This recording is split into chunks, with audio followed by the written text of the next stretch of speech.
Here we are. All right. I believe we are on the air, as it were. Live. Sort of. We're not. We're Not definitely live. not live. It's okay. It's better for everyone else that we're not. Yeah. No. Well, Probably. We do okay. Eventually, we'll do some live episodes. But regardless, guys, here you are at episode 9 of Cause and Defect. What are we talking about today, Che? We're talking about the origins of the Earth. Wow. Yeah, it's kind of a big topic, but at the same time, it's not really. Because there's not a lot of proof. Either way, whether it's a scientific view or a religious view, there's just not a lot of proof there. But it's a good episode in that it's going to lead onto some other things. We just did evolution. We're going to go into flat Earth right after this. So what we're going to do is we're going to start by talking about the what science has given us thus far, as far as the its origins best of idea, the Earth. if you will. Yeah, and it's general consensus about how the Earth formed, and I mean, there's not really, I don't know if there's technically like a consensus or whatever. There's a lot of different minute theories and such. If it becomes a theory at all, there's a pretty decent consensus to it. Yeah. Well, I mean, is it a theory technically? Is there a name for it? I would think so. Well, I mean, no one's, I guess, written it down as a theory, but right. That's what I'm saying. Like most theories have like a set bound set of principles. Okay, if you will. But I think if you ask the majority of scientists that debate or talk about these things, they'd all kind of have the same general answers. Yeah, exactly. Yeah, and that's kind of what I mean. I just don't know if there's like a set written real consensus, because I don't even know what you would call that. But yeah, I don't know. The theory of the Earth. Who knows? Who knows? But today we are actually going to start out with a section of Q&A. Yeah, it always treats us pretty well. Yeah, that's been our most limitless supply of entertainment so far. So we're going to start with some Q&A and then end with another section of what's been on your nerves lately. So yeah, that'll be at the end, so stay tuned for that. All right, so let's start off some Q&A. I'll start since you let us in so beautifully, if I may. Gracias. When is the last time you stole something? Oh, it's been a long time. Can I steal hearts? Does that count? No, that's gay. I don't steal anybody's heart anyways. I'm pretty fucking disgusting. Maybe your cat. Yeah, maybe my cat. Cats don't my have cat hearts. Loves me. They have no souls. They are demons. They are demons. Inside of furry, soft little bodies. It hates me. They are cute. No, they hate you because you hate them. Yeah. Let's be very mutual. clear. It's fine. It's mutual. But I guess before that, I remember a long time ago when I was in middle school, I think I took something from a gas station. I think I took like some Starburst from a gas station. I think I've stolen like some bubble gum or shit from a gas station before. Yeah. I honestly, oh man, where were we the other day? I was standing in line somewhere and there was no attendant. So I started counting down. I was like, if someone doesn't walk around here soon, I'm walking out with all my shit. You know, it's what you're paid to do, is stand there and take people's money. If you're not there, you know, it's not my fault. Okay, I'm not gonna wait forever. That's It's not my problem. That's like what Bill Burr says about self-service checkout lines. Yeah, he like walks up there with his stuff. I was gonna pay you. I waited 5 minutes and no one showed up, so I just fucking left. Yeah, exactly. Let me pay you to do the work for myself. Yeah, right. That's hilarious. Okay, my turn, I guess. Yeah, hit me. Did you have a fat face? Did I have a fat face? A fat phase. A fat phase. I've had multiple fat phases, including right now. Yeah, you know, I think like everyone, you know, I was way big in like the 4th grade. I was like over 100 pounds in the 4th grade. Like I was pretty chunky and meaty. And then, you know, I got into sports, so I thinned out a little bit. And then I got out of sports and I chunked up again. and then it dwindled back down. And I've lost weight, but now since I can't do anything, those LBs are going to be stacking back on me. So right. How about yourself? I can answer that for you. Well, I had one fat phase in 6th grade. You were fat? I was chunky. I don't believe that for a second. I was chunky. But then it quickly went away as soon as I hit my first growth spurt. And even after I got out of playing sports in high school and that kind of stuff, early college, I lost 15 pounds when I stopped playing sports. Yeah, so so weird. I don't have fat phases except for sixth grade. I remember we can eat the same foods and I will get fat and you will not budge at all. Must suck. You'll probably lose weight. I would say it sucks, but at the same time, it's like an actual representation of the inside of my body. So maybe it helps me, not be as fat. If I just stayed skinny all the time, I would just drink Coca-Colas and eat Snickers bars all the time. Fair. But at least I get fat really easy. So it's like, maybe I should just have a salad today. I get that. I do. I get that. But I can feel when I've eaten like a really shitty meal. I feel it in me. It's not. Yeah. It might not sit on the outside of my bones, but. But I feel it in my veins. There are those people though that just think they have they do have a good metabolism, but just think that they're healthy because they're skinny, and even though they eat shit and smoke cigarettes all day. Right. They're like, I'm fine. Their skin's gray. Yeah. Still got my six pack when it's really just them. Like they don't have any kind of fat at all. Nothing. So there. you can see what little abs they do have. You can see it's their not necessarily bones and their organs. Yeah. All right. Your turn. Oh, excuse me. So, this one may be a little deep, and I guarantee you've never thought about it before. You can guarantee that? I can guarantee it. Okay. I can't guarantee it. What would you want your last words to be? I've actually thought about that before, but not like super in depth. Or perhaps on your tombstone, if that makes a difference. I'm probably not going to have a tombstone, but my last words, nope out. Jabronis. Nope out. Yeah. Take it sleazy. Yeah. That's a good one. I don't know. Freedom. I have no idea. What about you? I don't really know either. I would honestly just want something stupid like my last words to be like, oh no, I probably shouldn't say that. Chase the rabbit down my hole. Yeah. Yeah. Do the age old one, like bury me upside down so the whole world can kiss my ass. Yes, that's a good one. Yes, perfect. I wrote down a quote though, and this is not original to me. I got it from someone else, but it's beautiful. Okay. It says, your tombstone to say, "Be ashamed to die not scoring a victory for humanity." Yeah, fair. Everyone should try to do their part in some way, if they can. We've gone through that speech 100 times, but if you die without doing anything useful, there was really no point to you existing at all. Yeah, that sucks, man. And think about if afterlife is a thing, and you like spend your whole life doing nothing and you die. And well, as long as you didn't sin, you're good to go. I mean, you look back on yourself and go, damn, I like wasted so much time. That's like my ultimate fear when I'm like 80 years old. I think I've thought about that since I was like 13. Like, I don't want to be 80 and look back and be like, I should have done all those things I thought were fun at the time, but didn't because of whatever reason. Mm-hmm. Nope. And like a thing I try to do to keep myself from becoming just this fat sack of shit that doesn't do anything at all is like well, you're teetering, my friend. Yeah. Well, no, I'm doing really good. I do a lot of stuff, but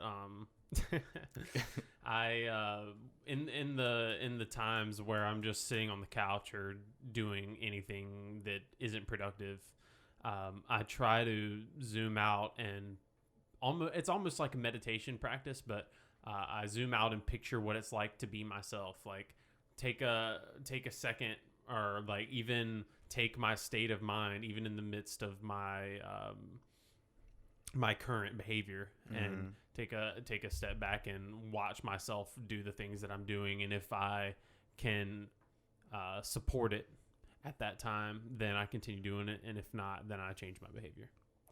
So it's like kind of bringing yourself back to reality. Yeah, and bringing myself under the metaphysical scope. Right. Almost. Is this a good use of my time? Right. Right. Exactly. It's hard, but it's very useful to always have that kind of long-term mindset of, and you only have a limited time. It seems like forever because, we live to be 90, or, by the time we get there, it'll probably be 100 or so. But that seems like a long time. But once you hit that 100, you're going to be like, damn it.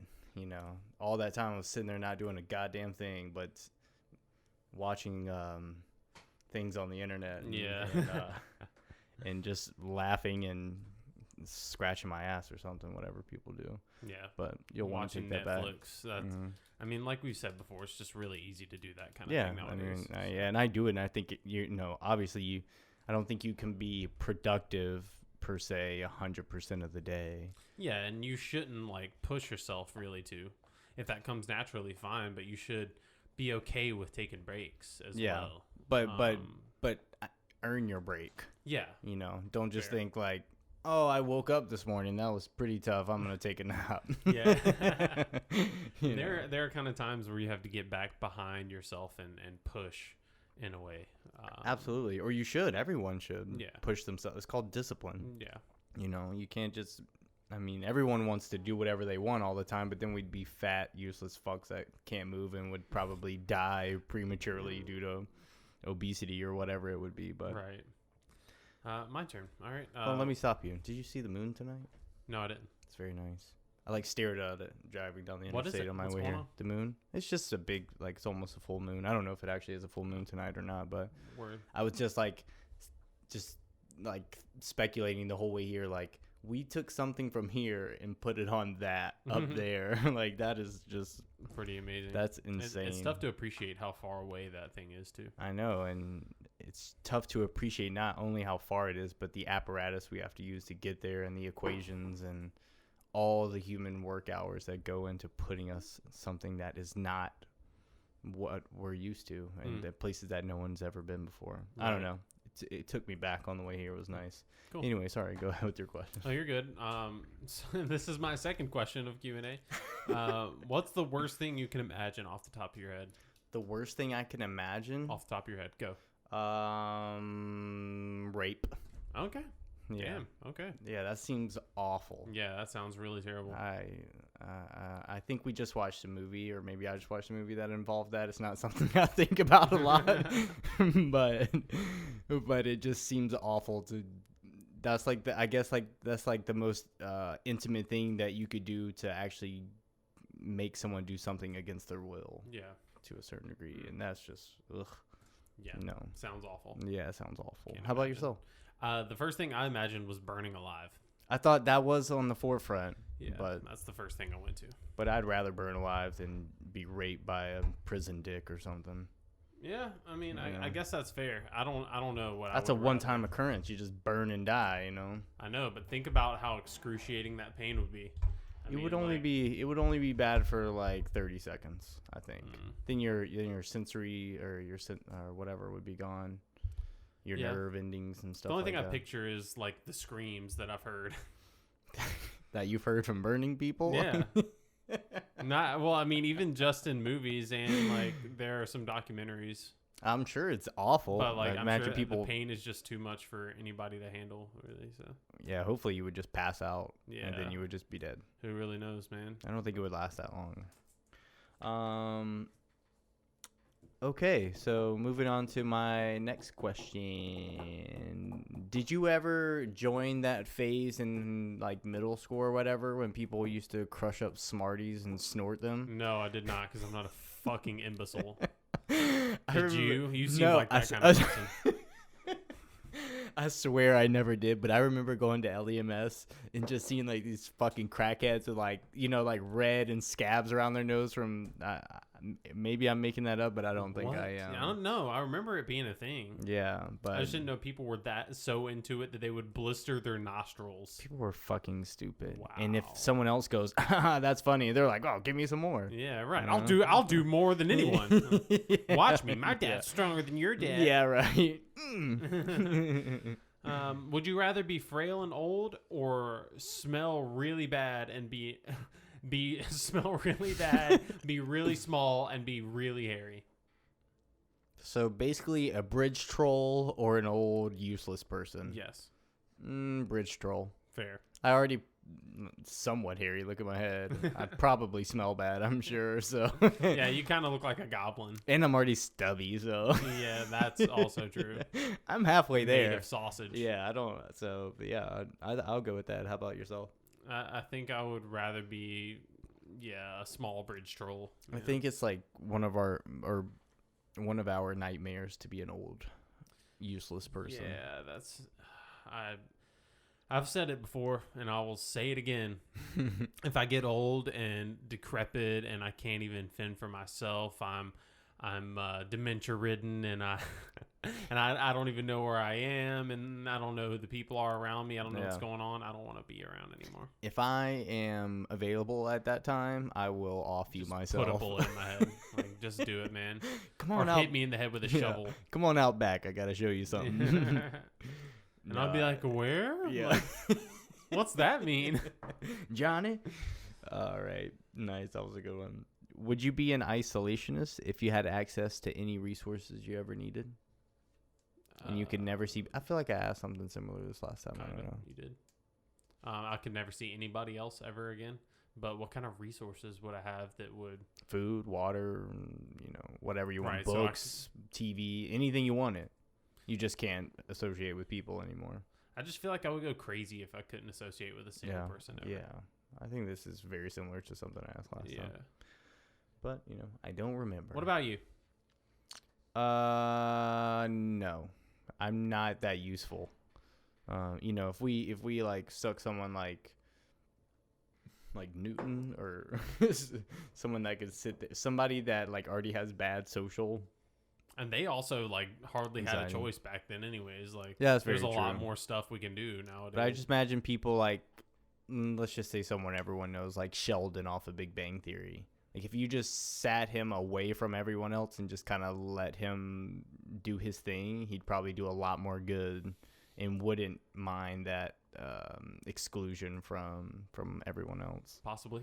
So, but I'm not that person. I would go crazy and it just would be useless for me to be there. I enjoy isolation, but I need other people to keep me in check. I would need somebody to help me not go insane. Yeah, it's nice to express your thoughts with other people too. Yeah. They kind of help you kind of define things and maybe see things in a new way. Right. All right. Who's your favorite stand-up comedian? Oh man, that's tough. Oof. I don't know if I can pick a favorite. Can I pick a top 3? Or should I pick a favorite? Just pick a favorite. Jim Jeffries. Nice. Because he's just brutal. Yeah. And it's hilarious. He is funny. I don't even know if I would actually say he's my favorite, but I'll go with it. Give me your top 3 just for shits and giggles. Bill Burr. And maybe, what the fuck is his name? Oh, shit. I'll know it any other day of the week except for when you ask me. What does he look like? He's the executive producer of The Office. Oh, Ricky Gervais. Yeah, Ricky Gervais. Sorry. Nice. Yeah, he'd probably be in my top 3 too. He's hilarious, man. Yeah, I watch all of his stand-ups so many times, and they're still funny. I think my favorite of all time is probably Dave Chappelle. Then I feel bad I didn't say that now. Yeah. Damn, that's a good one. Yeah, you're right. And my top 3 would go Dave Chappelle, Bill Burr, or George Carlin, probably. Nice. Yeah, I need to read up on my Carlin. Dude, he is. Richard Pryor was hilarious. really funny. Political humor. Yeah, Eddie Murphy is really. There's so many good ones. It's hard to say. There are. Those are just the 3 that popped on my dome. Heard. All right. So, would you drive a smart car every day forever? For if you had the option to have unlimited filet mignon. No. I don't have a particular affinity for filet mignon anyway. So. True. I mean, it would be great meat. But you just had to drive a smart car. I could see your big ass in a smart car. I would not enjoy that. What about you? No, I wouldn't do that. I didn't think so. I wouldn't do that. I love cars way more than meat. Same. Would you rather be killed and eaten, or eat only human meat for 20 years? Killed and eaten slowly. Oh, just it's piece painful. by piece. I feel like if I eat only human meat, I'm eventually going to get sick and die anyways. Probably. So that's an even slower death than someone just eating me piece by piece until I died. But it's possible that it tastes good. I'm sure it would taste good, but it wouldn't give me all the nutrients I need. So I feel like I would still die. Yeah.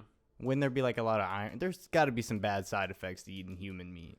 I don't know exactly what it is, but it's something just along the lines of cannibalism, period. Doesn't it make you go crazy or something? Yeah, that's what I've heard. I don't really know that, though. Yeah, well. No, I don't know who actually knows that, but I'm sure there's somebody. Mm-hmm. But I know it's not good for, like, cows to eat cows and that kind of shit, you know? Yeah, I don't think I would eat human meat for 20 years. Yeah, I'd rather someone just eat me alive. It'd probably fuck up your brain. Yeah, that would just be, God. I didn't like that question. So You're welcome. That means it was good. Yeah, thank you for bringing that up. How about you? I would probably rather be killed than eaten. Yeah. No. All right, I got a good one for you here. What is one thing that you think about every single day? Oh, God. My book. True. That's the biggest thing that comes to my head. I think about it all the time because I constantly am coming up with new ideas. I come up with new ideas and new things to write about more often than I can write them. So it's everything that I do reminds me about it. It's just like if I weren't me, I would ask you what your book was about or what you're ranting on about. I don't know if you want to talk about that. I'm not going to talk about it. Okay. Gotcha. Eventually in the future, I'll promote it on the podcast, but right now there's not a lot of a point. Heard. Okay. Cool.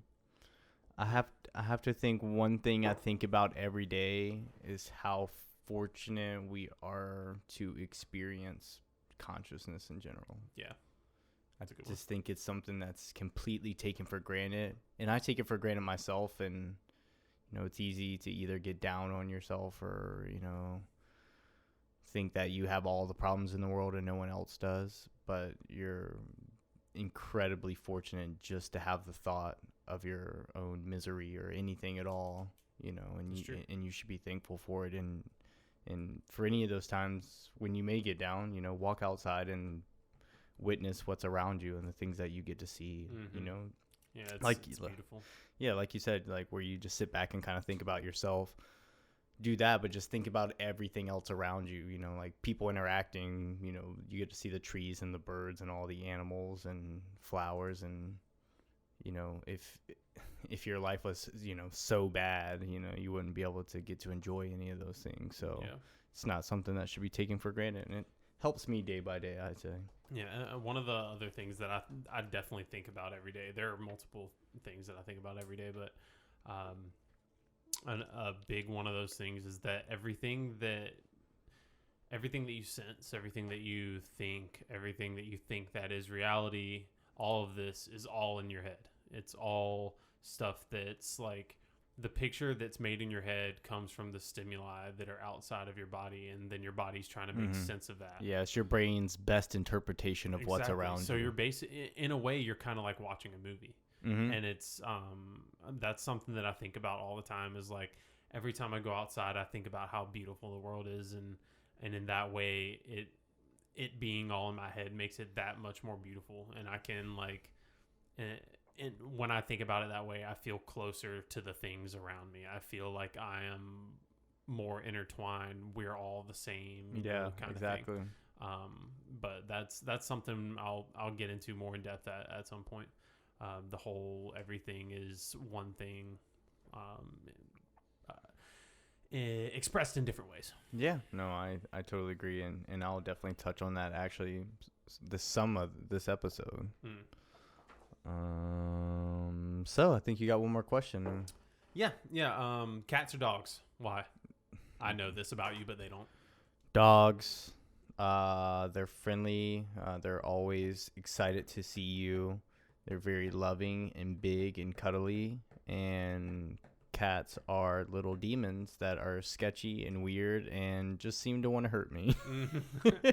I literally, like I get so weirded out by cats that if I'm walking down the road and I see one on the sidewalk, I will cross the road to walk down the other side. See, this gives y'all the picture that this whole situation with him and cats is mostly on him. It is. I've made an association and I'm sticking to it. I'm dug in. Yeah. But I like both. I'm historically a dog person. Probably still am because I've met some shitty cats. But the cat that I'm living around now has biased me towards really liking cats. So I like my kitty.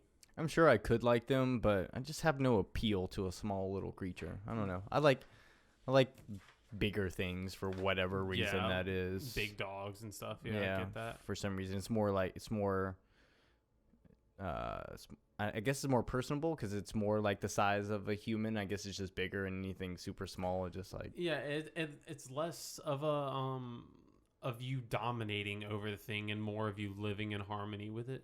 Very true. I because like that. and I see that as like, I mean, you can obviously boss around a tiny little chihuahua. Right. Or whatever, but the moment that you're around a wolf or something like that, it's a different ball game. Yeah. Well, it's the same with like a cougar or a tiger or anything like that. Absolutely. Like those cats, I mean, I super respect and would love to have the opportunity to like interact with one, but as far as what I'm gonna have in my home, obviously it would be more of a dog than a wild creature like that. All right, so let's move on to the meat of this episode. Origins of the Earth. Not the universe, but the Earth. The Earth. Yes. And we're not talking about the Big Bang. No. And we're not here to prove anything. This is all just, obviously, like you said, just a speculation. Just something how we think it makes the most sense out of the information that we've gathered. Mm-hmm. And so what we're going to do is we're going to cover the general scientific quote-unquote consensus, and then we're going to move on to some of the folklore, some stuff from the Bible, that kind of stuff, what cultures have said in the past. I feel like we talk about religion like every episode. Yeah, I'm trying to leave it mostly out of religion. The only thing I'm going to talk about... But you can't talk about this subject and not at least bring it up. Yeah, but I'm not going to like badmouth it like I have been. I'm very aware of the fact that we have been trashing religion over the past few episodes, and I'm going to try not to, because I'm sure I'll just be repeating myself, and nobody needs any of that. Right. So I guess I'll go first since I'm already talking. Yeah. So basically, I'm going to give you a very brief synopsis from the Columbia University website as to how and when the Earth became what it is now. So this guy's a professor at Columbia University. Oh, nice. So we're going to have a lot of the same stuff. So a good quote that I started off with was, about 4.6 billion years ago, our solar system formed from a cloud of gas and dust, which slowly contracted under the mutual gravity of all of its particles. So that's our solar system starting to come together. This gaseous cloud made of hydrogen and helium and other small amounts of naturally occurring chemical elements all contracted, and as the nebula contracted, a spinning motion was initiated. The cloud became a disk with high concentrations of matter at the center. This center of mass was the sun, and other clumps collected into orbit planets. The high temperatures toward the center of the solar nebula allowed only materials with high melting points to be stable. So that would be iron and rocky silicates like quartz. And this is why the inner planets are all solid or terrestrial, and the outer planets are all gaseous giants. Yeah, and it makes sense to even put it more simply. Heavier things obviously sink below lighter things. Yeah. So everything that's really heavy, a heavy metal, is going to sink towards the center or the middle of the Earth, and the lighter stuff will continue to pack on top. Right, especially because it's hot. And those kind of things, rather than gas, like at the beginning of the universe, would have thrived closer to the heat. Because gas will disperse some heat like that. Yeah. So what's something is funny that you said. I want to back it up a little bit because I just feel like a nerd and I want to tell people. No, please. I was. That's my one generalization right there. So. No, there's actually a few points that I'll hit with what you said, but so helium is naturally occurring, but it wasn't one of the it wasn't actually one of the first molecules that was produced by the Big Bang. I know we're not going back that far, but what actually I'll end this with a beautiful sentiment, but by Carl Sagan. But what actually creates helium is something called thermonuclear fusion, which look it up. But basically, what happens is when these hydrogen molecules collect over time, just like you were saying, they collect into a ball. Gravity pulls them together. They stick together until things collapse these hydrogens to where they start fusing together, and all the pressure from all these molecules and debris and matter press on it so hard that these hydrogen atoms fuse together to create helium. And hydrogen creates helium that just keeps going, and this is what thermonuclear fusion is. This is what our sun does, which is why it's named after Helios, which is helium, the god Helios, sorry. Which is funny that everything in like our solar system is named after like Greek or Roman gods except for the Earth. What's the Earth named after? I really don't know that. I looked it up. It's like Urdes. It's like I don't know. It's like some Anglo-Saxon wording. I have no idea. Okay. But sorry, I didn't really get it or write it down, so I don't remember. But anyways, what's so interesting about just human life in general is that the minerals and atoms and molecules and stuff that we have here on Earth didn't just come from the Big Bang itself. It came from these generations of like I said, these stars, just like our sun, getting so big, creating so much helium. They get so big that they collapse under their own weight, and that's what's called a supernova, and it explodes, and all these enriched guts and enriched molecules spread across the universe to collect with other molecules, and then create something like what we have now today is what the Earth, which is beautiful. I can't remember I was going to say Carl Sagan, but I can't remember the exact quote, but basically we're stardust. We're a mote of dust suspended in a sunbeam. There you go. It's beautiful. I know that because my brother has it tattooed on him. Yes, it's so nice though. We really are just the innards or the guts of a star that has, taken millions and billions of years to expand and collapse on itself and spread across the galaxy to create the life that we are today. Yeah, and that's when we say billions of years, it's so easy to say that and then move on. A billion years. Oh, okay. Continue, please. Yeah. But when you really sit back and think about what a billion years is, yeah, it's just unfathomable. A billion years. That is ridiculous. That's 100 million generations, right? 100 million human generations. 100 million hundred. Yeah. Yeah. Yeah. Sorry. That right. I'm getting that right. 1,000 million? Or am I? Is it 10 million hundred? I might be crazy. I don't know. Whatever. I don't know what you're getting at. Anyways, it's a ridiculous fucking amount of times is all I'm trying to say, right. Regardless of how bad my math skills are. Right. It's like, something that people really just kind of skim over and they go, oh yeah, move on. But they don't really sit back and think a billion years is something that you couldn't imagine even if you tried. No.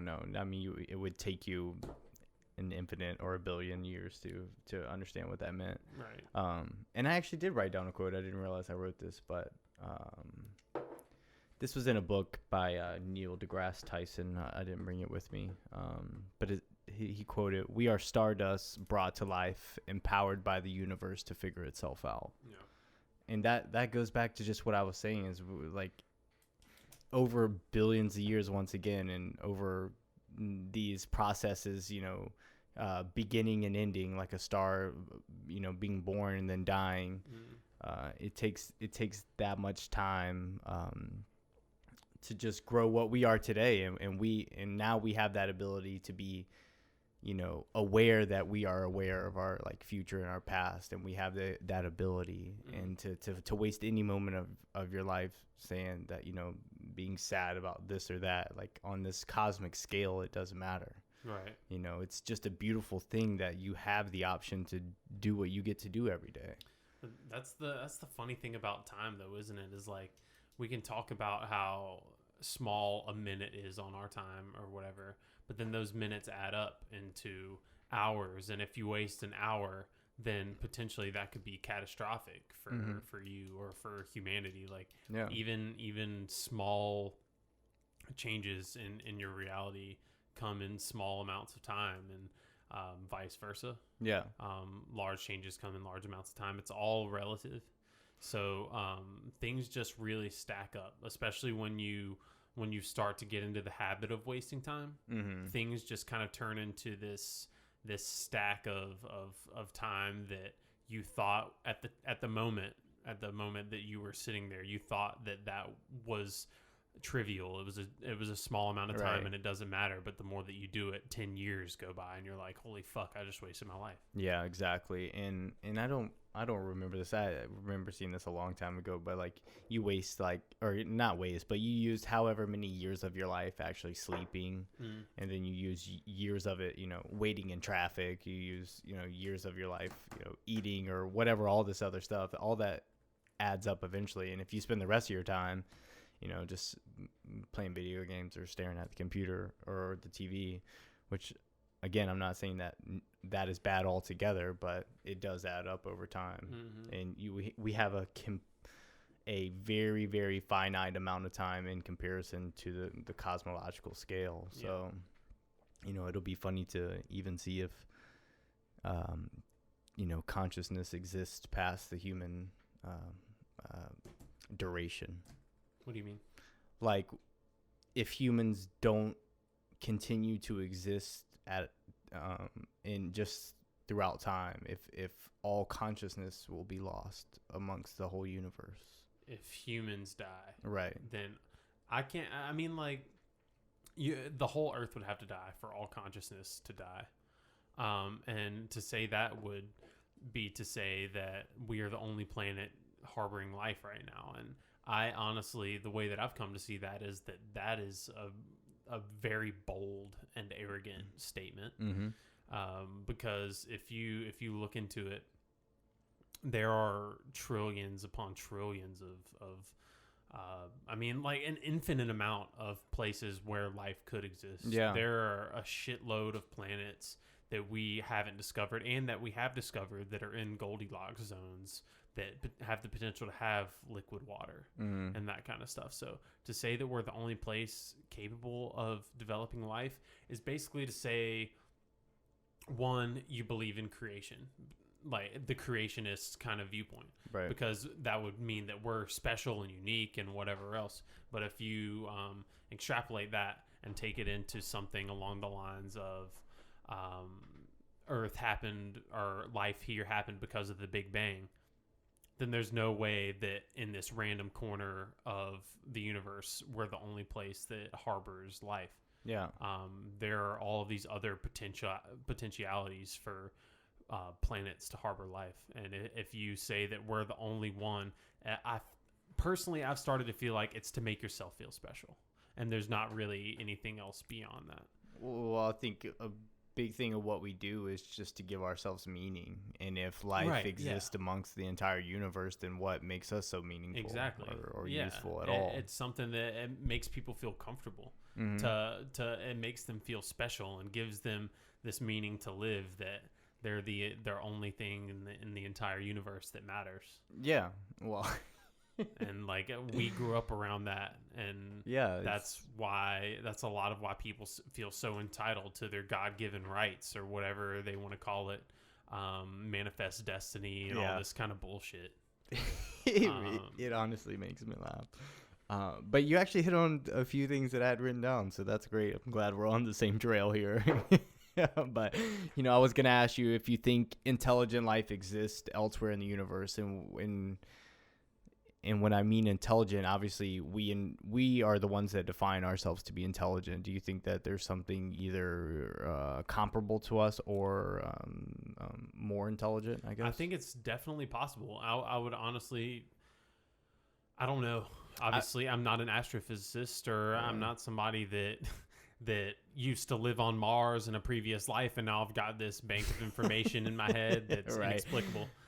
But none of us know. It's just about what you said, the probability in amongst the entire universe that the same periodic table of elements didn't configure in a similar way to create life that we have now, whether it's intelligent on the form that we consider to be intelligent, or maybe it's more intelligent in a different way, or vice versa, or something on a lower scale. But it's tough to say. It's really hard to say that is not a chance given the vast amount of matter and time. Exactly. Yeah, and like another way that I think of it is that we're not the oldest galaxy that there is, right?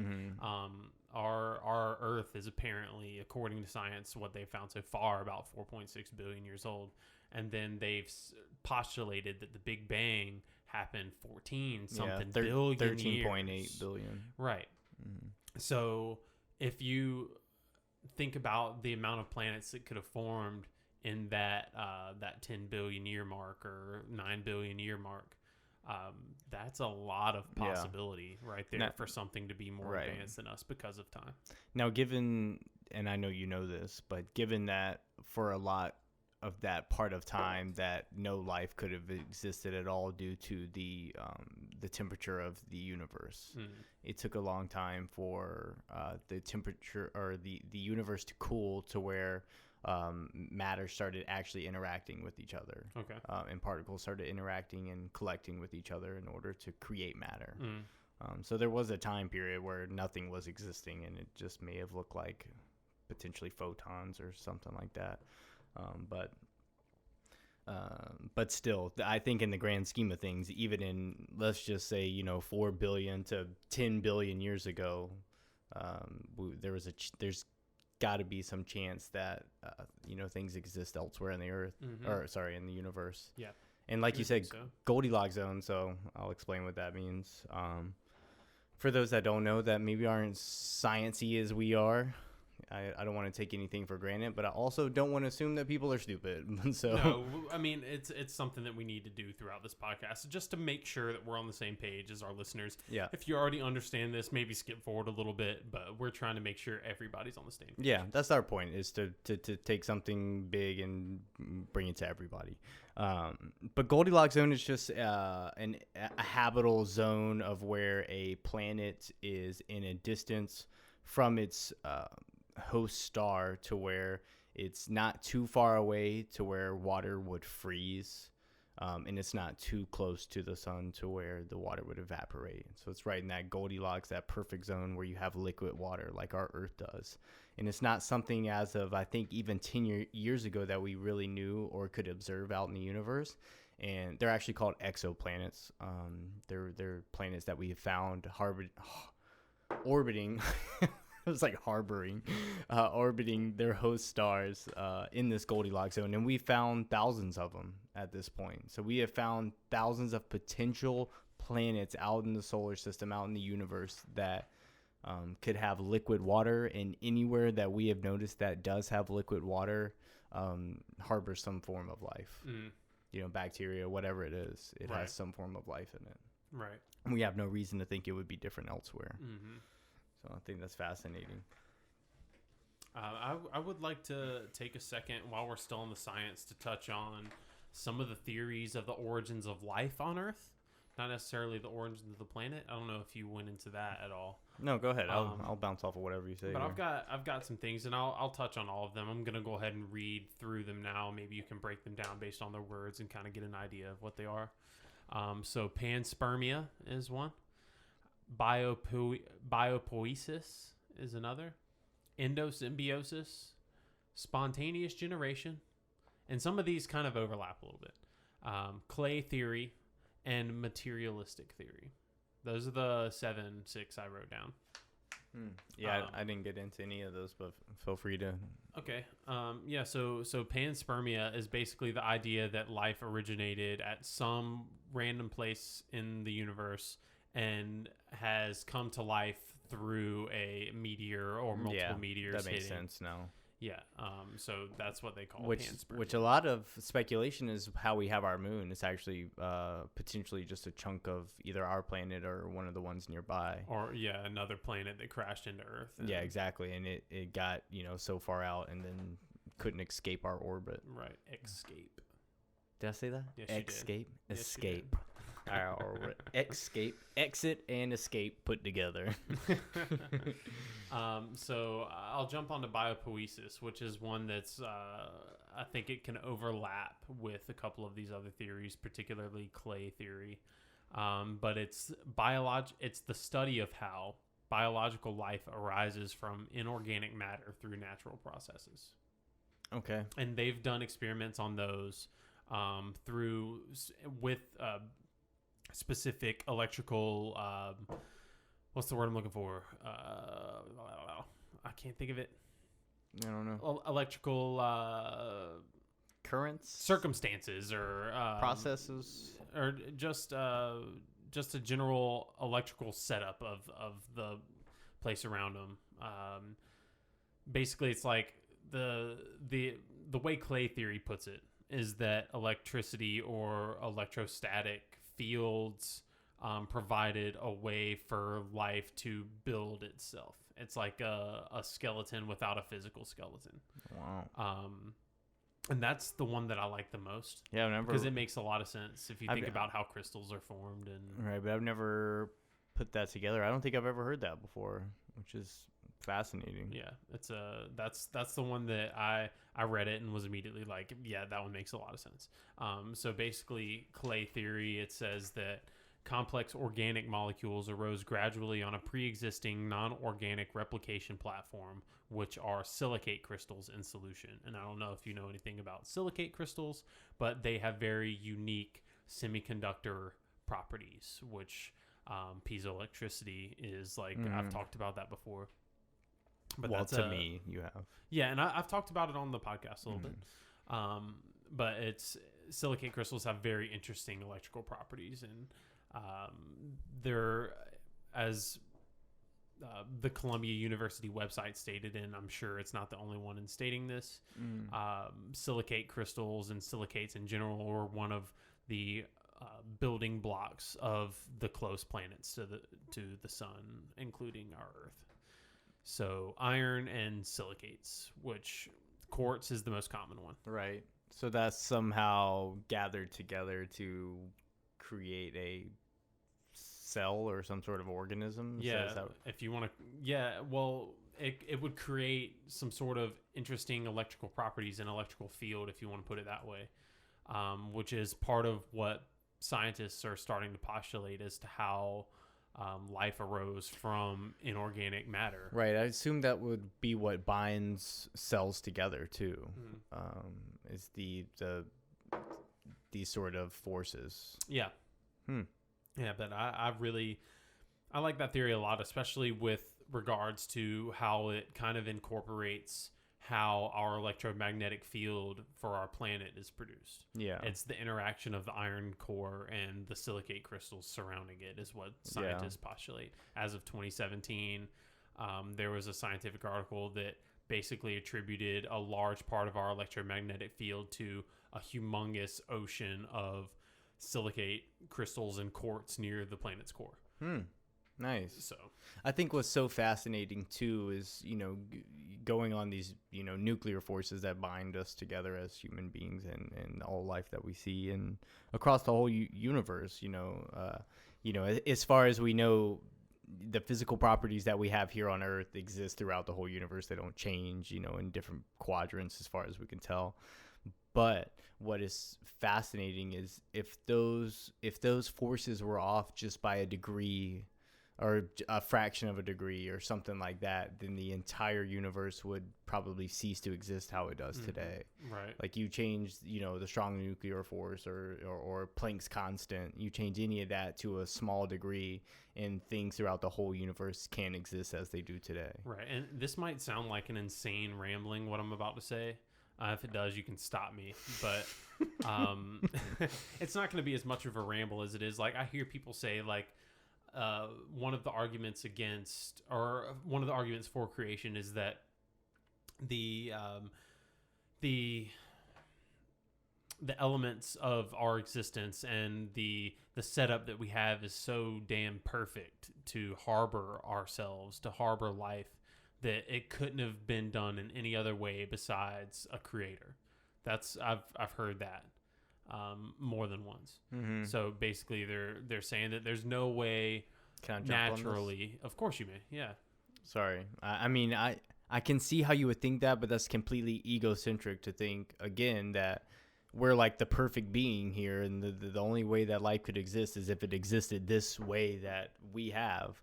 That's just thinking that we're the only thing that ever has existed in life, Right. and that makes no sense. And I agree with you. So I totally disagree with the creationist theory, obviously there. But what was the last part you said? Sorry. I was just basically gonna get into that's one of the big proponents for creation theory. Is that they think that because our setup is so perfect, it must have been designed. Right. And it leads me into what I would even consider to be more probable is the multiverse theory, and the fact that there are every single combination that could exist of universes does actually exist. And whether that's an infinite number, it might as well be. We've talked about this one, something so big, even if it's finite, once it's so big and so many possibilities occur to us, it's might as well be infinite. But I would consider that theory, and the fact that for people that don't know what the multiverse theory is just that every possibility of a universe and every decision that you make does exist somewhere out there in a different universe. And I would give that more theory, or I'd give that theory more credit than I would the theory of just that, God had to create us because we exist and we're perfect the way we are, and nothing else could be any better or any different. I just don't. I got you, man. I don't necessarily believe in the multiverse theory, and I don't honestly give it a whole lot of weight, because it's just speculation. Yeah. Just like the creationist method is. Right. It's pure speculation. But where I was going with it was, I was going to say that, like, they believe this, but the way that I see it is that the reason that we exist in the way that we do is because of the conditions that we were given. There's no other possible way that we could have existed. Like, this certain area of the solar system or the universe was given these conditions, and the way that we arose was the way that we had to arise. Because of these conditions, we arose on the skeleton of that sort of, if you want to put it this way, that sort of energy platform that we were given, which is like, I mean, I can't disagree 1 in a with billion, that. Right. Obviously, but like, people take one less step than that and say, like, because it's so perfect, we must have been designed. And I'm saying, no, the reason it seems so perfect is because we arose from it. Right. And because we do exist. Right. The fact that we exist means that this was perfect for existence. Exactly. Our type of existence. If it was any other way, we could have been made out of silicone rather than carbon, or something. It could be any stretch of possibilities. I just don't like to think that we're that special, that we're so perfect that it had to have been some grand design. That's flawed thinking to me, man. I can't think that way. It's something that people don't have a scientific conception of how these things are possible, which I really don't either, because I'm not an expert. I'm not a scientist along those lines. Yeah, but I pay attention. You to are the in your own way. Yeah. I mean, like, I do have a conception of it. I just don't study it directly. Yeah. And I read a lot about it and think a lot about it. And I've heard the creationist viewpoint, and it just seems like it lags behind in logic and in science. I don't want to get down this road because I've mentioned it 1,000 times already on this podcast, but it's all just to make yourself feel better. You want to feel special. You want to feel like you have a point or a purpose. So we created this sort of background or structure to things that allow us to prove our existence and prove our meaning for existence, and it's hard to step away from that. I mean, I give it to religion that was probably like our first way of being scientifically curious. Maybe that was our way of saying, what is our point in the universe? Why are we here? Blah blah blah. The first organized way of it, at least. Sure, exactly. And I don't take that away, but it doesn't hold up now that we have the instruments to state otherwise, or to observe otherwise. That yeah. Nothing that was written in these books has come to fruition for the most part. Right. So, but I did want to get into another one of these theories on the origin of life, and hit them. This one has been disproven. So spontaneous generation. So this is the idea that living organisms can be generated by decaying organic matter. This is something that was propelled very much by Aristotle and a lot of the Aristotelian philosophy that followed him and the people that followed that, including people in the church. Well, they were all a part of the church. Every science was granted by the church at Pretty all. much, yeah. But basically, that's been disproven.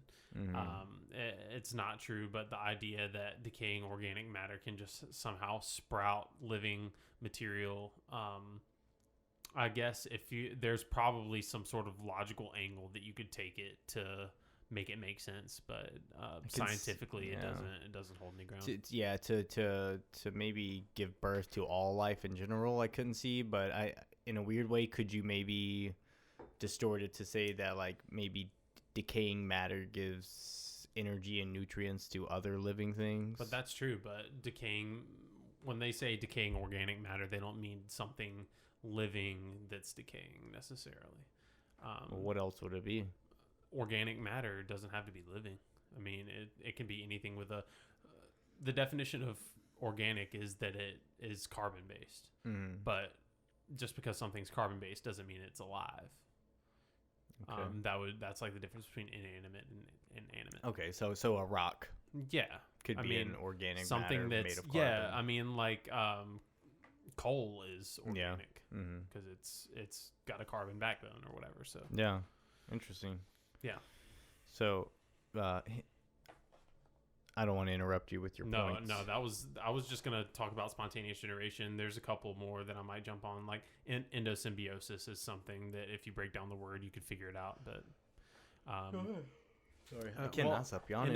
Endosymbiosis is like the theory on the origin of the mitochondria, the powerhouse of the cell. Why is that like the most thing that anybody remembers from biology? Because it's got that main.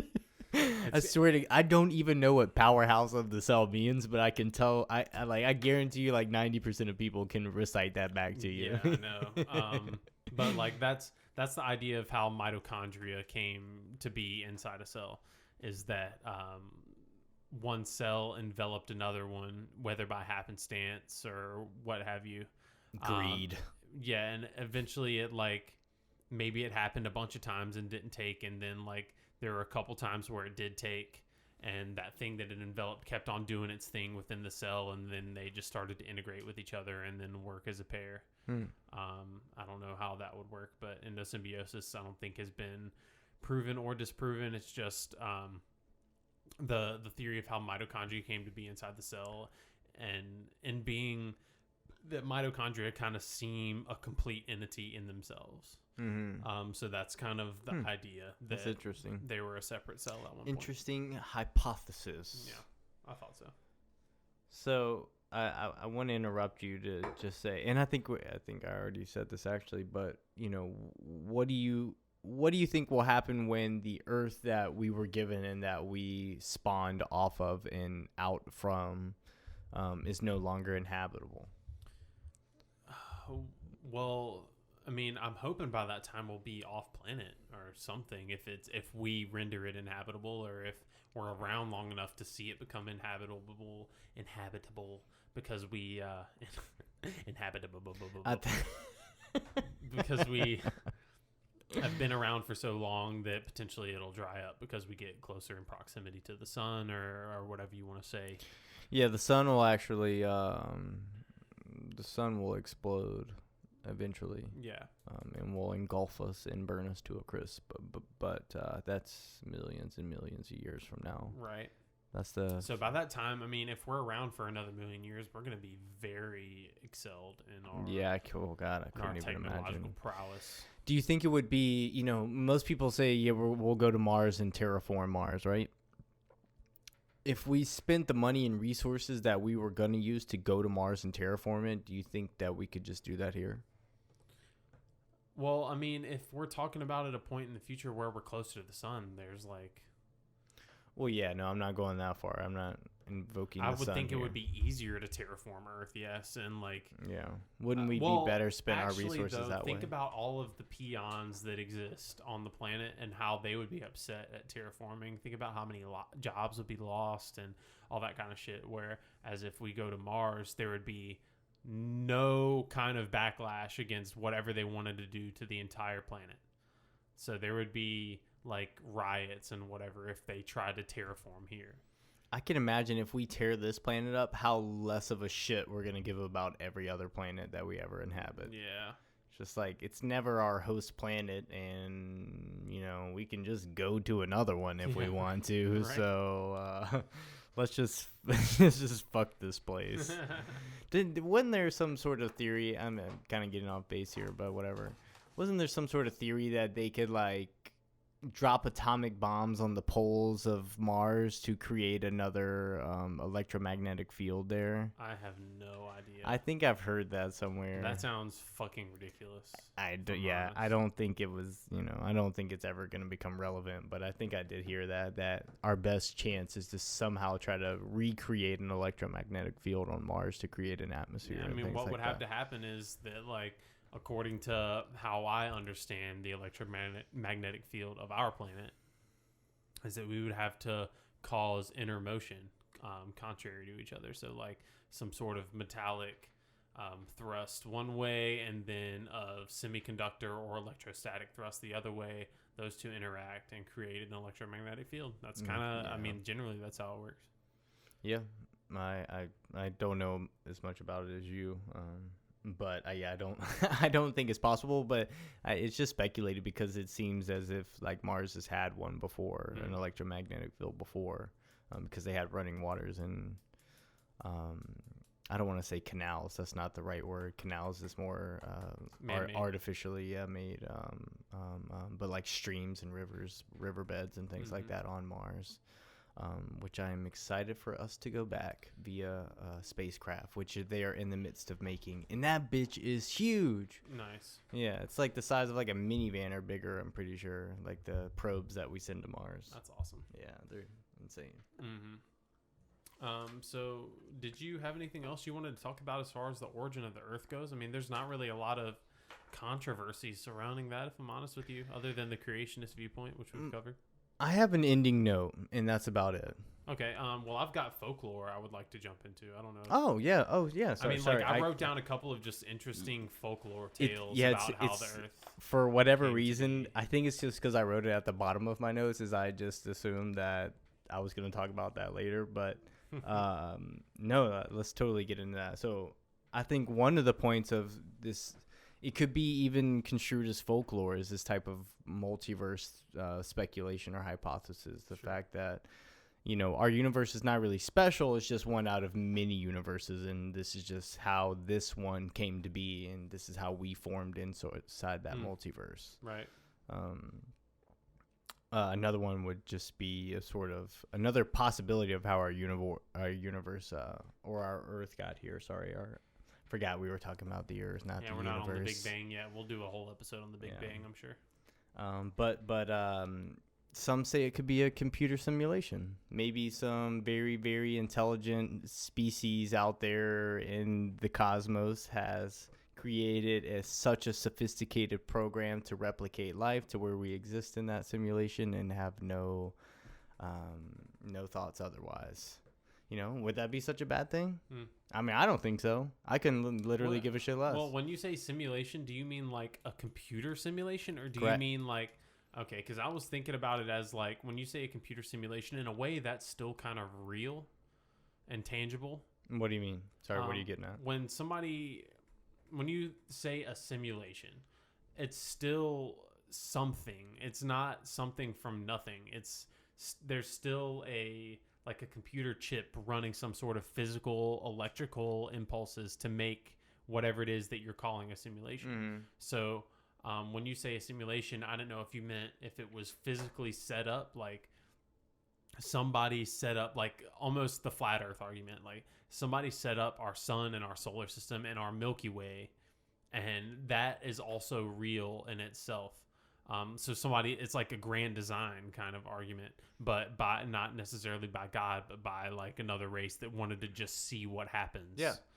That's the way I would look at it, is that somebody wrote the codes or the programs to create our whole entire universe and our all of our laws of physics and everything. But when you say codes and this kind of stuff, I'm picturing the inside of a computer and that kind of stuff.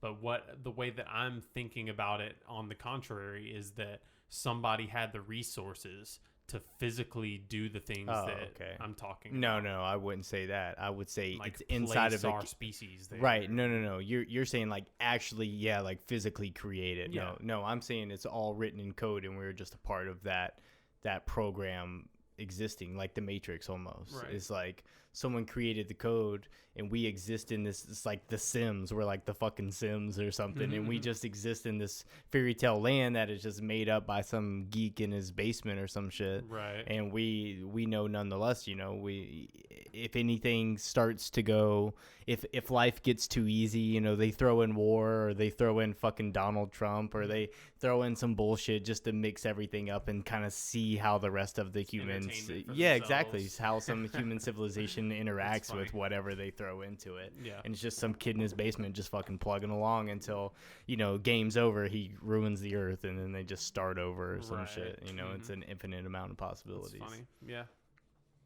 It's definitely speculated amongst actually the scientific community. I mean, because it's hard to disprove. It's like it's the same thing as trying to disprove God. It's like, well, and not only that, but we have a little bit more scientific basis to it. I mean, think about where technology and things have come in just the last 50 years. Right. How we have gone from, what did we have 50 years ago? We didn't have video games. We didn't have that kind of stuff. Now we have like a sense of virtual reality that almost seems indistinguishable from real reality. Mm-hmm. In another 400, 500, 5,000 years, 10,000 years, however long, we're going to have that sort of technology that is literally indistinguishable from real reality. Mm. And how will we ever know a difference? And why, if that is the case and we were able, and, Moore's law kind of works the way it does and with technology, why would it be any different to say that we couldn't create our own universe eventually in a computer and just let it live out the way it does? What would be the point of that? To just subdue suffering? I wouldn't say that. I mean, I think anybody could have their own reasons. And you play GTA. Do you you may play it different than other people. Some people may follow the rules and just be like a functioning member of the society inside the game, and others may just be in there to fuck shit up just because it's fun. It could be the same with this sort of really intelligent, sort of sophisticated algorithms or programs that people have eventually too. Some people may just like want to cause destruction and see people have war and fight and battle, and other people may try to, let's put our farms over here and our schools over here. Save the planet. Yeah. Like me. Yeah, it's just like whatever you would want it to be. So, I mean, how you really can't argue against it to a certain degree. No, I mean, you can't really argue against God either. I mean, like, it's the same pretty much the same principle. You can't argue against it. I would argue against God before I would argue against the simulation. I wouldn't. It's about on the same playing field for me. Yeah. I mean, we have technology and things that make sense to seem that we're not that far off from that, but right, but our idea of God, I mean, if I were to describe him as a man on a cloud, then that's a little different than me saying it's this entity that we can't really fathom that's creating this reality. Right. I'm thinking of the Christian God when you say God. Yeah. Sorry. So that I would argue against. Okay, sure. But what you're assimilating as your version of God, I'm sure we would agree to. Yeah, I'm kind of combining the idea of God from as many things as I've read. Just like I already said, this entity that nobody can really fathom that's creating this reality. I would agree with that. Can't really argue with that. You can't argue with it, but at the same time, you can sit back and say why. Sure. What would be the point? Yeah, sure. And sorry, I'm not gonna go into the whole heaven hell thing. But so I'm gonna get into some origins folklore here. So I got some of these from the University of Georgia's website, and the first two I'm gonna cover are Jewish, and they are in the Bible, as you may guess, but they're called the Elohim and the Yahweh. And this refers to the origins of the Earth? Yeah. Okay. One of them refers to the origins of humans, and the other refers to the origins of Earth. So, okay. According to the University of Georgia's website that I was reading, I had not really seen this before, but it doesn't seem like something that they would just make up. So I'm gonna repeat it to you now. The creation story, or Genesis in general, I thought had one author, Moses, for a long time. But when I looked it up, they have discerned that there were at least two authors of Genesis. One of them they called P, and one of them they called J, I believe. I think that's right. Where's the butter? I'm sorry. PB and J. You had enough? I'm going to hide behind my microphone. All right. So the first origins folklore is, as far as the Jewish traditions go, is the Elohim, which is one of two Hebrew creation stories, and this is the one that surrounds the earth being created in 7 days. So Eloha is the singular version of Elohim. Elohim is plural. And the closest translation that we have from Jewish into English is the powerful ones. So basically it's the whole, like I said, it's the whole 7 days, first day. Creation theory. Yeah, right.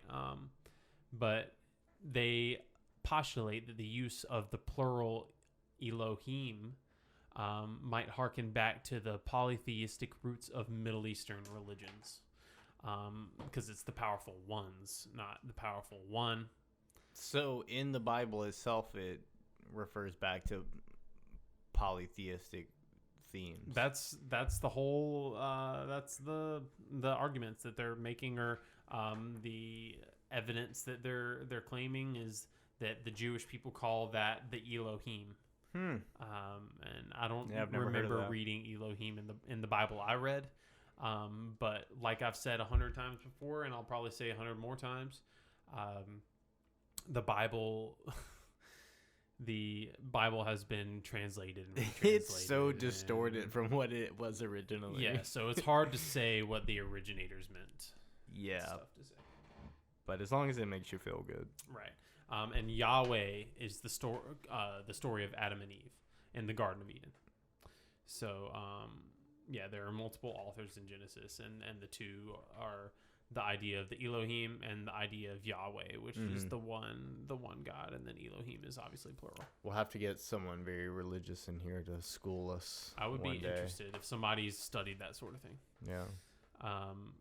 But can I move on? Did you have any comments on that? I was going to cover. I've never heard of any of that. No, so go for it. Okay. So this next one is coming from an Iroquois tradition. Yeah. Sorry, just to interrupt you. For my points, I don't think much further outside of what is kind of scientifically stated. Yeah. You know, so when it comes to folklore, like I know you don't think about this stuff often, you just researched it, but to me, it's just, I don't know, there's no point to it for me. It's all, again, it's just something that people want to talk about for whatever reason, because stories are just innate amongst human culture and stuff like that. But to me, I have no interest in it, and for other people that like to discuss it, I love to learn about it, but I can't say I personally have any points on it. Right. It's just interesting to hear about. It's like any sort of, fairy tale or some story you hear passed down through time. It's interesting to hear, but otherwise I don't give it any real significance. Right. So please press forward. So the other one was an Iroquois tradition from New York and Pennsylvania, that general area. The title of it was called Two Brothers and Their Grandmother. This could get out of hand. I took some very skimp notes on it, so I'm definitely not doing this justice. But before the earth existed, humans lived in the sky. The mother of these two brothers died because one of the two came out of her armpit and killed her. What did this come from? Just a collection of people in this Iroquois. region? Yeah, it's Indian or Native American. Don't say it like Indian. I know what that means. You don't know what Iroquois is? No, I don't know what that means. You sound like an idiot right now. I'm sure there's a lot of people that have no idea Probably what that not. means. So Iroquois are Native American Indians from New York and Pennsylvania. Okay. So one of these brothers made humans. The other's crowning achievement was the creation of a giant mosquito. they got into a fight and the elder brother died. Good people live in the sky with the elder brother. Bad people stay on Earth with the younger brother. So are we with the younger brother now? I guess. This is our state of This hell? is hell or something. I like I said, I'm not Wow. doing this justice. But I just thought I'm just going to point out hell's not that bad. It's not. I enjoyed it most of the time. Right. If this is hell, yeah, it's fine. You can just leave me here. I can't imagine what heaven would be on the other hand. Right. And I had one more from this is from Modern Zimbabwe. Interesting. It's called Life from Moon and Stars. So I thought this was interesting because I feel like it has some real metaphorical context. Okay. So a man named Moon was sent a wife named Morning Star. She brought fire with her and built a fire in Moon's hut. They made love and she gave birth to plant life, and then Morning Star left him. He was sent a new wife after complaining a bunch or something, named Evening Star, and Evening Star gave birth to animal life. He was killed by the people after Evening Star got jealous that all of the people were recognizing him, and she sicked a poisonous snake on him and it bit him. Jealous bitch. Right, but then the people killed him, and basically he went to be with Morning Star on the moon, or in the sky or whatever. I'm not catching any relevance to this. I don't really know exactly the metaphors that surrounded it. I remember reading it and going, that makes a lot of sense, because well, when I say a lot of sense, I mean in a metaphorical way, because the way I was trying to picture moon as the actual moon, and you know how it's possible that Earth was created, or the moon was created by an Earth hitting another Earth and the moon shot off from it, whatever. So I was picturing the moon as the moon, and since he was sent a wife named Morning Star, maybe like a big meteor hit the Earth or hit the moon, and then somehow that extrapolated to creating some sort of life on the planet. I don't really know exactly. So it's a real panspermia type situation amongst the Mongolians. Mongolians? Isn't that what you said? No, Zimbabwe. That's close enough, right? But I just thought it was kind of interesting. Most folklore like that, I read through a bunch of them, and they're all similar stories. Yeah, It's all not very interesting to me because it's just false. So. well, that's how I look at it. But at the same time, you can make your own interpretations to it. It's the same Right. with just the Bible or any religion. You make your own interpretations to make it feel personable to you, to make it seem like you have a reason or you have a purpose, and this sort of metaphor makes sense and hits me on this level, and I interpret it this way to give life this meaning, right. type thing. So but just to really connect us to where we started, I think everyone should just be happy to experience at all, rather than debating on its beginning and its end. We can all talk about where we came from, and it can all be a huge debate. We can all talk about where we're going and have this huge debate about it. Whatever, that's fine. But what we should all do on a constant daily basis is realize that we are what we are, and we are experiencing what we can possibly experience. And it's a beautiful thing in itself. Yeah. You can make it bad, you can make it what you want. That's the great thing about life, is there's well, if you're not religious like me, is you make your own meaning to life. There's no one handing me a reason to say, you do these things and this is what happens. I don't have this sort of structure I have to live by. I get to make whatever meaning I want for my life today, and every single day that I wake up. I get to experience whatever I want to experience and make whatever I want to make of it. And I think if we could all just kind of sit and look at that and just really cherish that every single day, it would give people a lot more pleasure in their life in general. Yeah. So, I mean, I agree with you, man. It's something that people don't really, that's not something that crosses people's minds. I know, but I just don't, and to me, it seems so normal to me. I don't understand why people don't understand it or don't think about it. And I get that it's sometimes fun to speculate the beginning and the end and things like that. But ultimately, that's not how you should conduct your life every day. You know, life, everything that we know that has ever existed in the universe has a beginning and an end. You know, life will have a beginning and an end. Like I said, consciousness will more than likely have a beginning and an end along with everything. You know, enjoy what you can now. Don't fixate on, you know, what could be or what, you know, you feel should be. Just enjoy yourself. Enjoy your experiences. Enjoy the people around you, and don't take it for granted. Make a difference if you can. Yeah. Yeah. I mean, it would help if we could somehow extend human evolution or life from, you know, maybe 200 years in the future to 2,000 years in the future. We should all do our part. And little things, like we said, make a big difference eventually. Yeah, they do.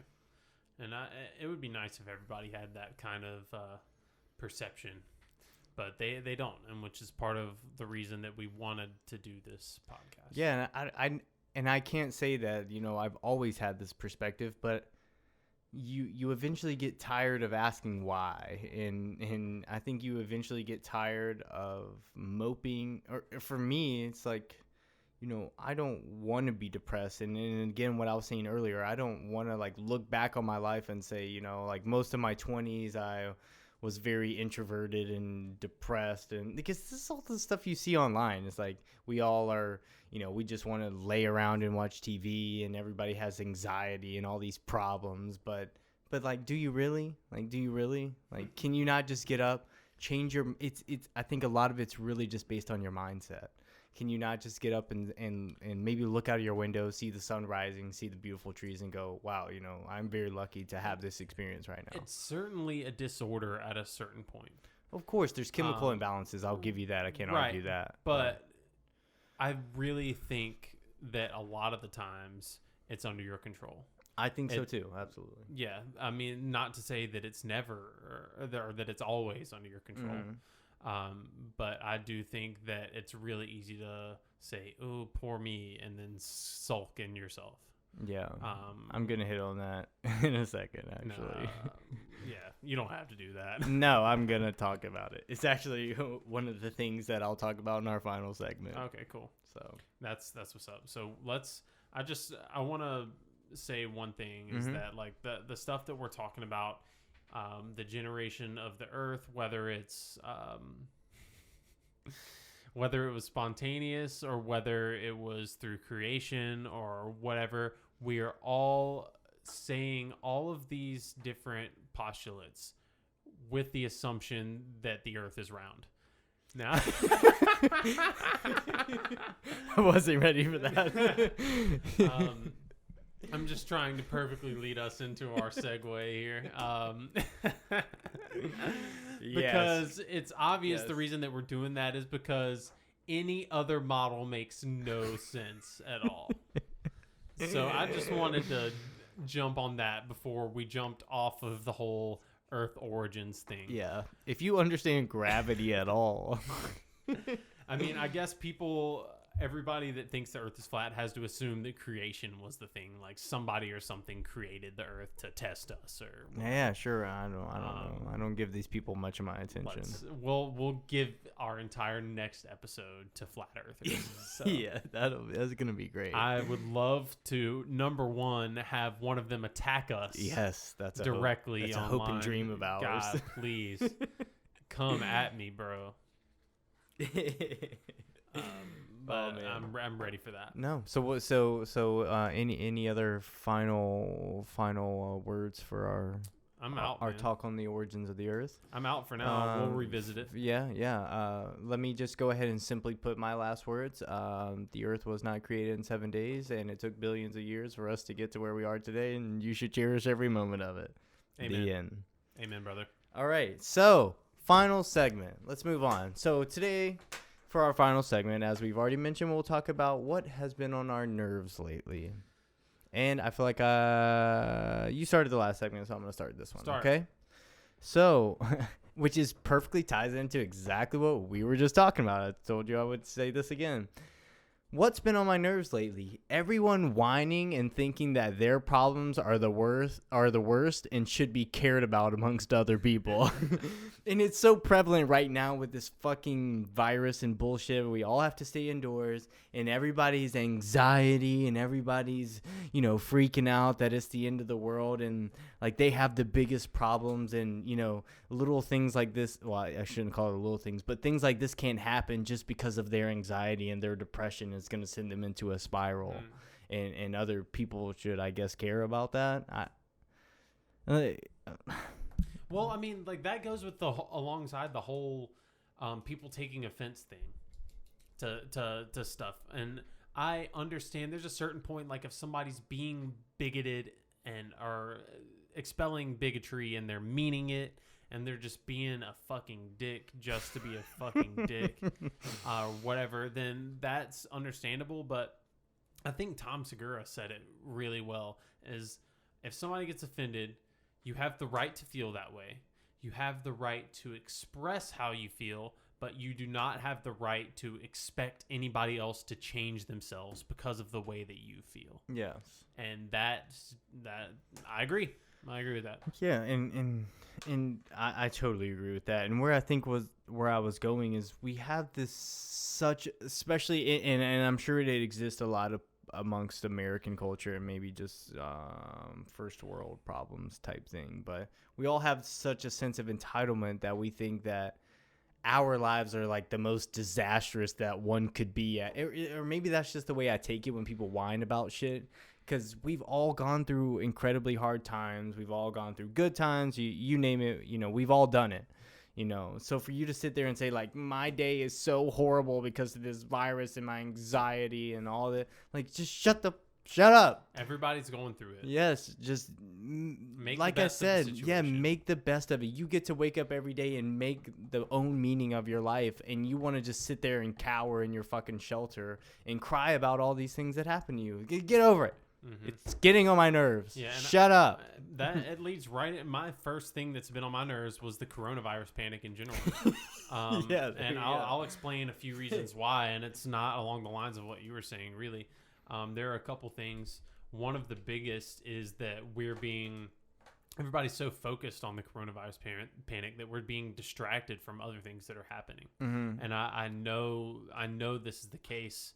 I've only got one example on my head, but you have to think that anybody that is trying to get something accomplished and people are in their way, that they're working right now to try to get these things accomplished. So one of the things that I remember vividly, because it pissed me off when I found it out, is that Trump has dropped environmental regulations from the EPA on businesses. Mm-hmm. And that is unacceptable to me, being the person that I am. But that's not the only thing. Like, Democrats are doing things too.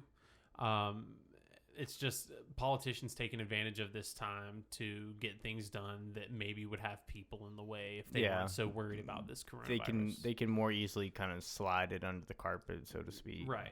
Because people are so focused and distracted on this virus. Yeah, and that's a big problem for me. But just the general people losing their shit is bothersome for me.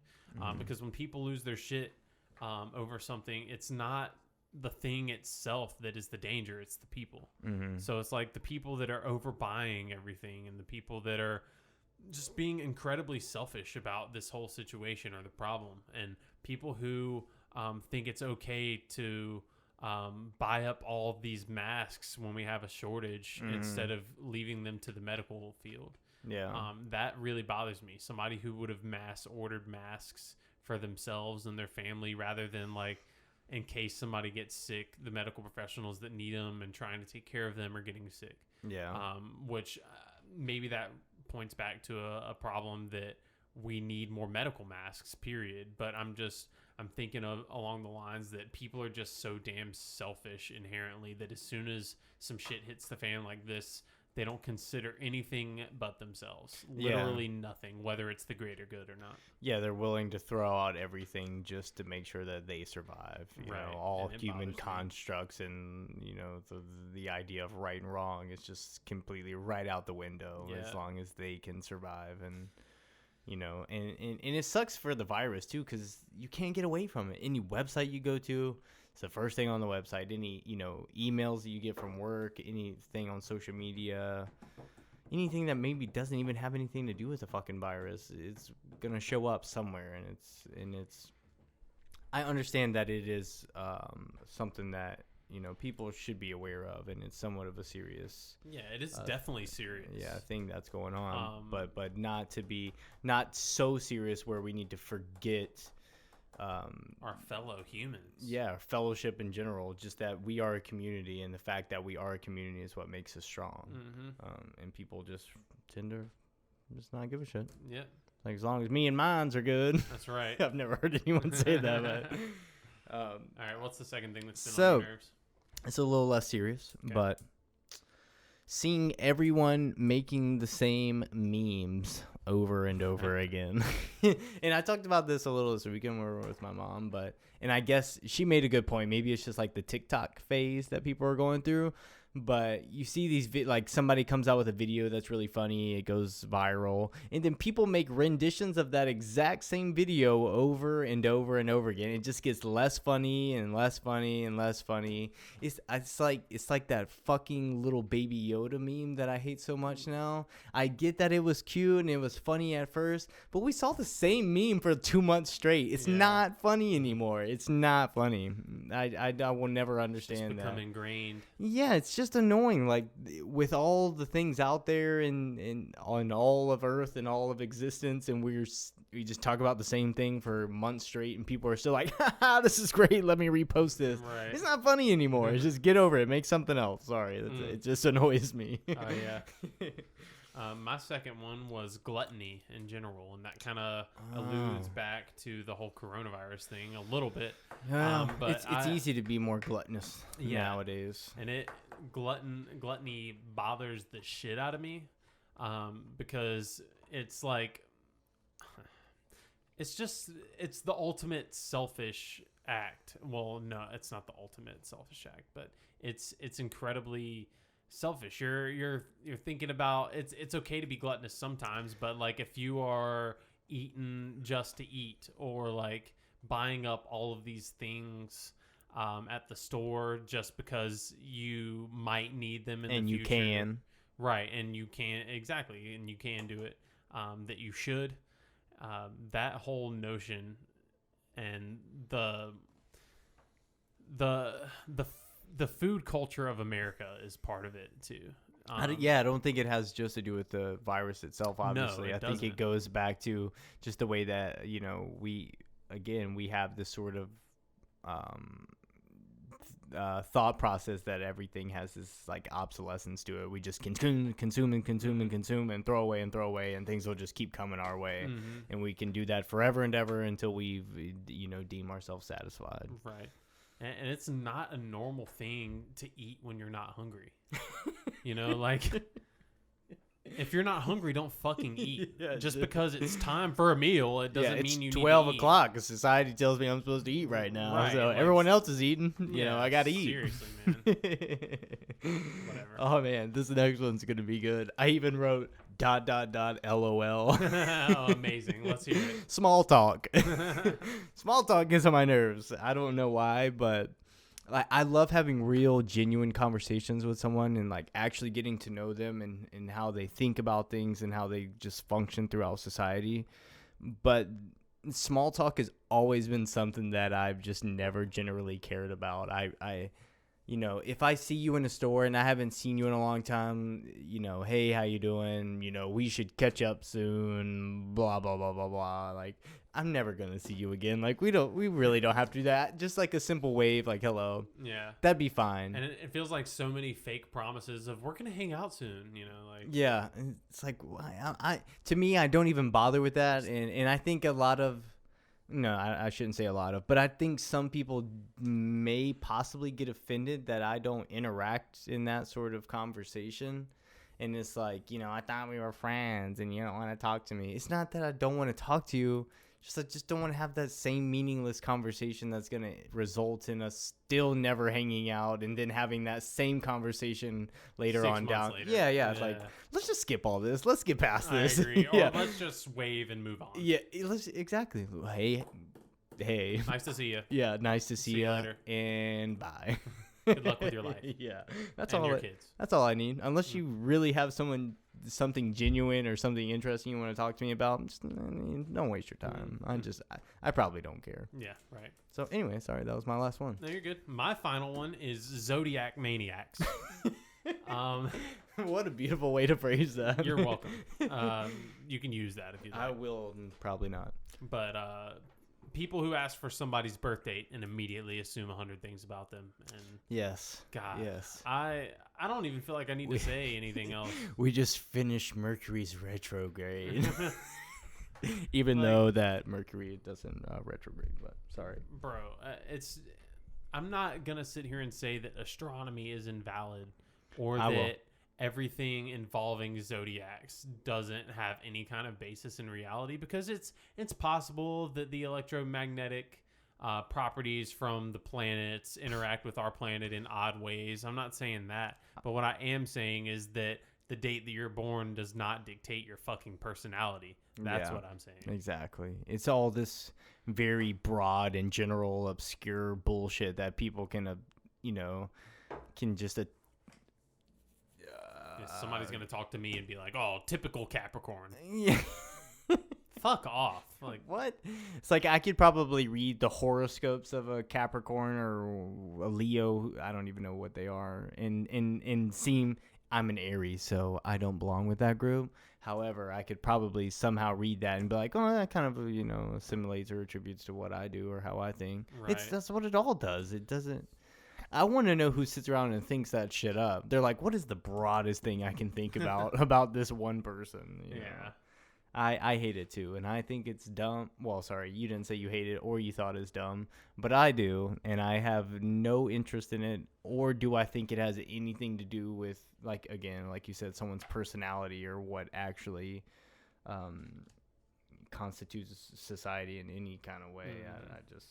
I disagree with it wholeheartedly, and people that want to waste their time doing it, feel free. I couldn't give a shit less. It doesn't bother me. I mean, there's a lot more to it than you might think. I'm sure, but I don't care about it. And it involves, I don't know exactly what it involves, but I do know that they track the stars and the planets and all that kind of stuff, which it's interesting in its own way.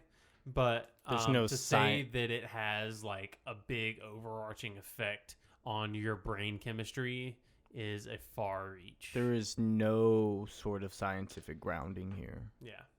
Like, you can say whatever you want, just, if it makes you feel better, but there's no one in the science. I shouldn't say no one.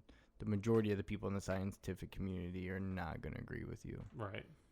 It's not been proven anywhere, anytime throughout history. So, right. As far as I know. But again, I don't pay attention to that stuff because I don't care about it. So. Right. All right, guys. Well, this has been episode 9. Yeah. A good episode. Yeah, not bad. We talked about the origins of the Earth. At some point, we will talk about the Big Bang. But next episode, we will be talking about flat Earth. And how true it is that we live on a flat Earth. Yeah, it's so true. It is true. Yeah, and anyone totally that thinks otherwise sense. is going to hell. Yeah, anybody who thinks otherwise is just a sheep. They're just believing things that the government that were taught to them. That's right. And how stupid NASA is. Yes. Amazing, guys. Great. So we'll jump on that next time. But sounds great. This has been Cause and Defect, the show for serious conversations with not so serious people. Thank you for your time. Thank you. Later. Beautiful, sir. I think that was well done. Same. I've been holding it and trying to just